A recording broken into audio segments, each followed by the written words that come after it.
Assalamualaikum warahmatullahi wabarakatuh.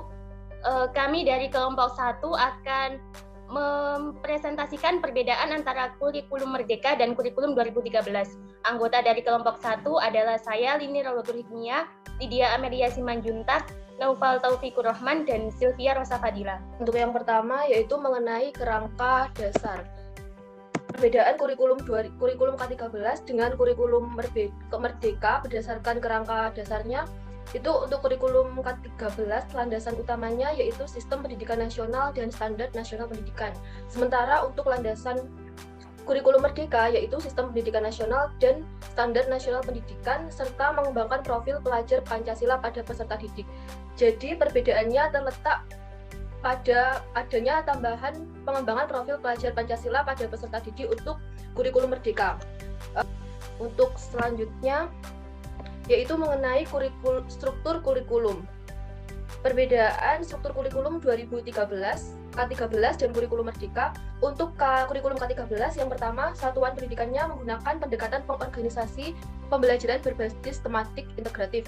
Kemudian untuk jam pelajarannya diatur per minggu dalam setiap semester, sehingga pada setiap semester peserta didik mendapatkan nilai hasil belajar setiap mata pelajaran. Sementara untuk kurikulum Merdeka, ini dibagi menjadi dua, yaitu pembelajaran reguler dan proyek penguatan pelajar Pancasila. Kemudian untuk satuan pendidikannya, untuk kurikulum Merdeka, satuan pendidikan dapat menggunakan pendekatan pengorganisasian pembelajaran berbasis mata pelajaran, tematik, atau terintegritas. Kemudian untuk jam pelajaran diatur per tahun. Berdasarkan kompetensi yang dituju. Berdasarkan kompetensi yang dituju, pada kurikulum 2013, kompetensi dasar yang berupa lingkup dan urutan yang dikelompokkan pada kompetensi inti yaitu sikap spiritual, sikap sosial, pengetahuan, dan keterampilan. Lalu, kompetensi dasar dinyatakan dalam bentuk poin-poin dan diurutkan untuk mencapai kompetensi inti yang diorganisasikan per tahun. Yang selanjutnya, kompetensi dasar pada kompetensi inti dan kompetensi inti 1 dan kompetensi inti 2 hanya terdapat pada mata pelajaran pendidikan agama dan budi pekerti dan pendidikan Pancasila dan kewarganegaraan. Untuk kurikulum Merdeka, capaian pembelajaran yang disusun per fase. Nah, struktur kurikulum dibagi menjadi dua kegiatan pembelajaran utama, yaitu pembelajaran reguler atau rutin yang merupakan kegiatan intrakurikuler dan proyek penguatan profil pelajar Pancasila. Yang ketiga, jam pelajaran diatur per tahun. Satuan pendidikan dapat mengatur alokasi waktu pembelajaran secara fleksibel untuk mencapai jam pelajaran yang ditetapkan. Selanjutnya, satuan pendidikan dapat menggunakan pendekatan pengorganisasian pembelajaran berbasis mata pelajaran, tematik, dan terintegrasi. Lalu, peserta didik menulis esai ilmiah sebagai syarat dari kelulusan. Selanjutnya yaitu pembelajaran. Pada kurikulum 2013, pembelajarannya menggunakan pendekatan saintifik untuk semua mata pelajaran.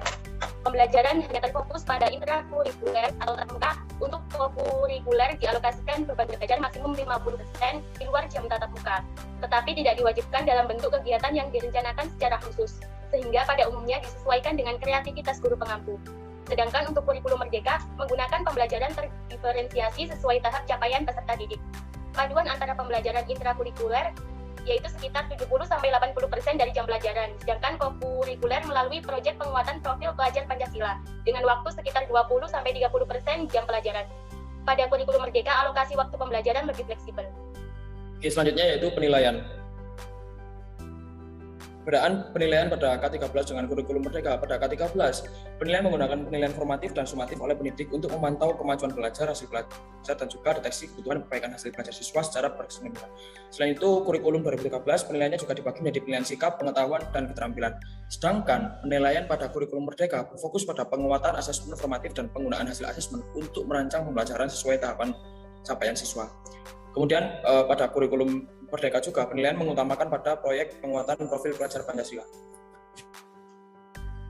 Pada kurikulum 2013, perangkat yang disediakan oleh pemerintah yaitu buku teks dan buku non-teks.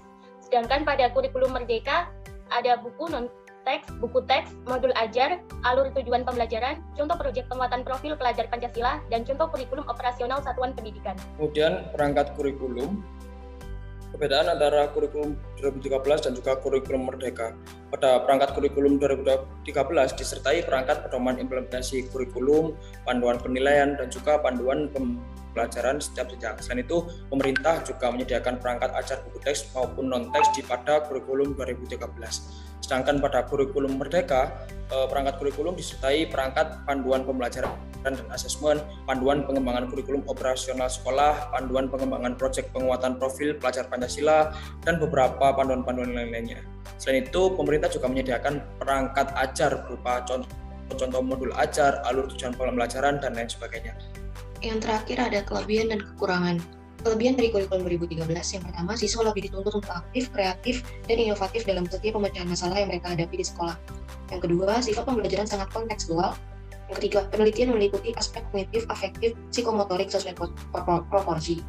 Lalu, efisiensi dalam manajemen sekolah dan standar penilaian pengarahkan pada penilaian berbasis kompetensi seperti sikap, keterampilan, dan pengetahuan secara proporsional. Kekurangan dari kurikulum 2013 yaitu kurangnya pemahaman guru dengan konsep pendekatan saintifik, lalu guru tidak siap dengan perubahan, penguasaan teknologi dan informasi untuk pembelajaran masih terbatas, lalu beban belajar siswa dan guru terlalu berat sehingga waktu belajar di sekolah terlalu lama. Sebagian besar guru masih terbiasa menggunakan cara konvensional dan tingkat keaktifan siswa masih belum merata. Itu kelebihan dari kurikulum Merdeka. Yang pertama ada relevan dan interaktif, lalu sederhana dan mendalam, dan bebas dan leluasa.